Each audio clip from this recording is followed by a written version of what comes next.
Bismillahirrahmanirrahim.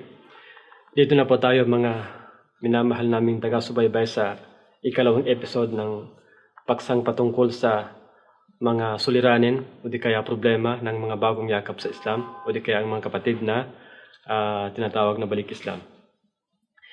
Ikalawang suliranin o di kaya ikalawang problema ang siyang nakakasalubong o di kaya nangyari sa bagong yakap sa Islam ay ang pagdadala ng mga bagay na nakasanayan. Ang pagdadala sa mga bagay na siyang nakasanayan nung siya ay hindi pa yakap sa Islam o di kaya hindi pa yumakap sa Islam. Ang ibig po natin sabihin dito sa pagdadala ng mga bagay na nakasanayan ay yun bang hindi pa rin natatanggal sa isang bagong yakap sa Islam ang mga bagay na nakasanayan na kanyang daladala na ito'y either patungkol sa relihiyon o di kaya patungkol sa mga tinatawag na kaugalian. Ito'y dala-dala pa rin niya. O di kaya ay patungkol sa nakasanayan na pangkabuhayan. So dahil dito, dahil nga sa nakasanayan, minsan makikita mo na ang mga bagay na ito either sa relihiyon o di kaya ay sa mga kaugalian o di kaya kahit na sa batas na Islam, makikita mo ito na siyang salungat sa Islam. Siyang salungat ito, ang nakasanayan na ito. Maging ito man ay sa tinatawag na akida o di kaya sharia, ito'y doktrina o di kaya sa batas ng Islam. Kaya dapat dito sa mga nakasanayan na ito ay mabigyan ng kalutasan. Ano ang kalutasan dito?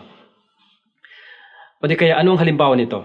Halimbawa tulad ng ang bagong yakap sa Islam o di kaya ay kapatid na pumasok sa Islam, ang kanyang pagkakaintindi dito sa mundong ito o di kaya sa paglikha ng tao, nang siya'y pumasok na sa Islam, ay ganun pa rin ng dating pagkakaintindi niya noong siya hindi pa yumakap sa Islam. Na ang pagkakaalam na dito sa mundo ay walang lumikha dito. O di kaya ang tao ay tao lamang. Wala na itong umpisa, walang katapusan, o di kaya ganun lamang. Pero sa batas ng Islam, o di kaya sa relihiyong Islam, ito'y may mga ibinibigay na kaalaman patungkol dito. Kaya nararapat sa isang bagong yakap sa Islam na meron siyang daladalang nakasanayan na mga bagay, maging ito man ay sa relihiyon o di kaya ay sa mga ugali o di kaya sa tinatawag na ijtimaiya, yung bang pangkomunidad na bagay. So nararapat dito ang bigay na kalutasan dito ay titingnan. Titingnan ang bagay na ito kung ito ba ay sang-ayon sa batas ng Islam o di kaya ay salungat. Dahil kapag ito ay sang-ayon sa batas ng Islam, ito'y kukunin natin. Kapag ito naman ay salungat sa batas ng Islam, ito'y iiwanan natin. Yun ang kalutasan sa suliraning ito o di kaya problemang ito. Kukunin natin ang nakasanayan na ito at ilalagay sa timbang ng Islam. Kung ito ay sinasabing may pahintulot, kukunin natin. At kung ito naman ay sinasabing walang kapahintulutan o di kaya nagsasabing bawal, ito ay ilalayo natin. Ito ay ilalayo natin nang sa ganon, hindi mangyaring mayroon kang daladala na nakasanayan na ito'y kasalungat sa relihiyong Islam. At ang bagay naman na wala pang malinaw na batas o di kaya wala pang malinaw na hatol dito, kung ito ba ay pwede o ito ay hindi pwede, kinakailangan ito hanapan ng tinatawag na dalil, katibayan. Katibayan sa banal na Quran, o di kaya sa sunnah ng Prophet Muhammad, o di kaya sa kasabihan ng mga nagkakaroon ng kaalaman ang mga eskolar sa Islam. Kaya kapag sila nagbigay dito ng desisyon, yun ang kukunin natin. So yun po mga minamahal naming mga taga-subaybay, ang kalutasan sa problemang pagdadala ng mga bagay na nakasanayan. Halimbawa tulad ng mga nakasanayan ng mga ibang narinig ko o di kaya nakikita ko na mga bagong yakap sa Islam o di kaya kahit na matagal na. Kapag siya minsan ay nagulat siya o di kaya meron siyang nangyaring nahulog ang kanyang hinahawakan o di kaya anumang bagay, nagsasabi siyang sus Mariosep. So that is malaking ibang kamalian yun.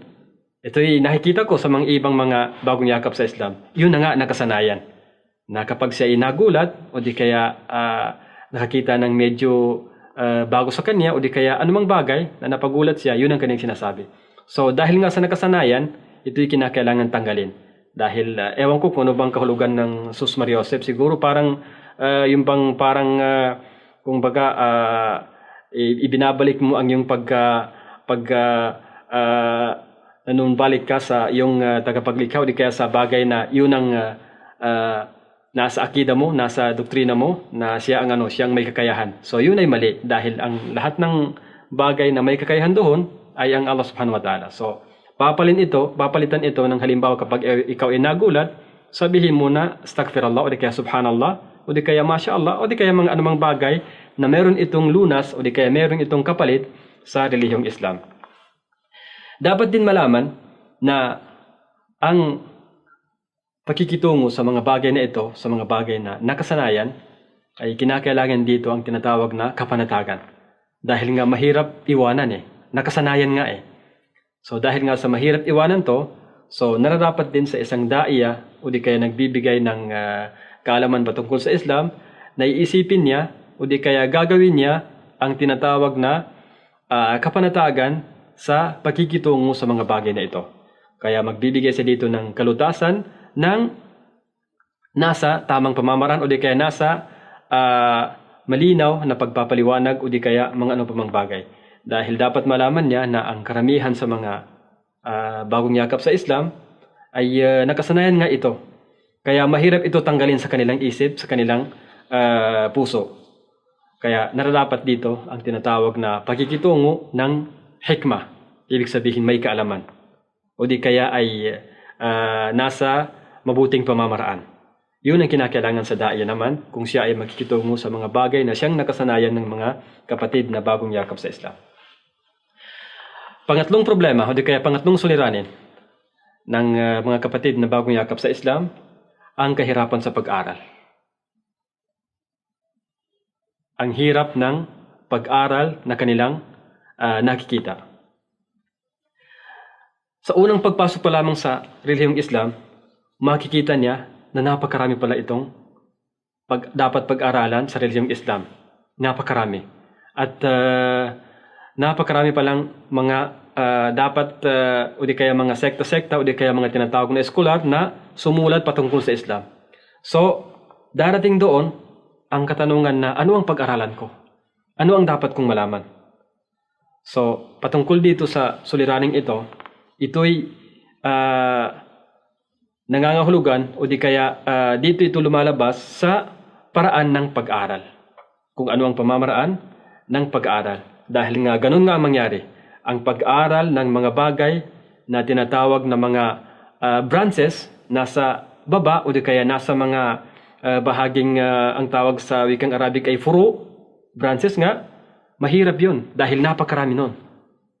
Kaya kung pag-aral mo yun ang mga bagay na branches kaysa fundamentals, talagang may hirapan ka doon. Napakahirap doon. Dahil makikita mo na ba't ang daming madhab pala sa Islam? Ba't ang daming nagsasabi na sa Islam ay ganito, ganyan, hindi pwede, ito nagsasabi pwede, ito nagsasabi na ganito. So talagang may hirapan ka. So, yaon ay nagbibigay suliranin o di kaya problema sa mga bagong yakap sa Islam at nawawala ang kanilang panahon tungkol sa pag-aral na yon. Kaya dapat doon, nararapat sa bagong yakap sa Islam at ganun din sa taong nagbibigay ng kaalaman sa kanya, sa daiya, na magbibigay siya ng kaalaman ayon sa taong kanyang binibigyan. Nang sang-ayon sa taong kanyang binibigyan. Kaya dapat na ibigay niya muna ang mga importante. Kinakailangan mabigyan muna siya ng tinatawag na tauhid, ang kaisahan ng Allah Subhanahu wa Ta'ala dahil importante yaon. Pagkaraan, bibigyan siya ng kaalaman patungkol sa ating propeta na si Muhammad sallallahu alaihi wasallam dahil siya ang nagdala ng mensahe sa atin. And then pagkaraan noon, bibigyan ng patungkol sa mga aral na nasa haligi ng Islam. Sa tahara, bago ang sala, at saka ang sa saum, pag-ayuno, at saka mga iba pang haligi ng patungkol sa Islam. Pagkaraan, bibigyan naman ng kaalaman patungkol sa tinatawag na Arkanul Iman. Ang 6 na haligi ng pananampalataya, al-imanu billah, paniniwala sa Allah, sa mga anghel, sa mga kasulatan, at sa mga propeta, at sa lahat ng 6 na haligi ng nasa tamang pamamaraan. Hindi biglaan. Hindi biglaan. Kaya dapat ito ibigay sa taong bagong yakap sa Islam ng paunti-unti, hindi uuna muna doon sa mga bagay na furu, mga branches dahil talagang may hirapan siya. Darating pa rin dito ang isang suliranin na patungkol pa rin dito sa kahirapan ng pag-aral, ang tinatawag na kapag ang isang bagong yakap sa Islam, makikita niya na bawat isa ay nagtuturo sa kanya. Punta dito, magbibigyan ng kaalaman. Punta doon, magbibigyan naman ng impormasyon patungkol sa Islam. So, pagkaraan noon, maiipon sa kanya ang ilang kaalaman at gusto niyang ilipat naman sa iba. Gusto niyang ituro sa mga ibang yakap sa Islam. And then, sa ganoon, hindi niya alam kung saan ang kukunin. Yung ibinigay ba ni Muhammad, o di kaya ibinigay ni Ahmad, o di kaya ibinigay ni Ibrahim. Saan na doon? Kaya nahihirapan siya.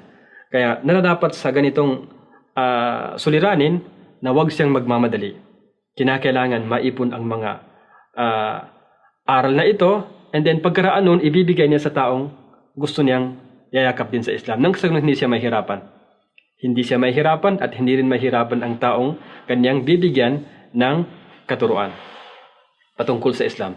Ganon din kinakailangan ang kalutasan sa problemang ito na meron siyang kinakailangan makilalang isang tao, di kaya dalawa, na sigurado siya na kapag nagbigay yun ng kaalaman patungkol sa Islam ay may kasamang katibayan. Ibig natin sabihin kapag nagsasabi na ito ba'y halal, may kapahintulutan o di kaya ito ay haram, ano ang katibayan? Kahit na isa lamang. So magkakaroon siya ng koneksyon sa mga taong ganito, nang sa ganun pag nagkaroon siya ng katanungan o di kaya problema patungkol sa pag-aral, maaari niya itong tawagan o di kaya tanungin patungkol sa mga aral na kanyang ibibigay sa ibang tao o di kaya gusto niyang dawahan sa relihiyong Islam. Hanggang sa susunod na paksa, at ako po ay nagbibigay sa iyo ng isang pagbati rin. Assalamualaikum warahmatullahi wabarakatuh.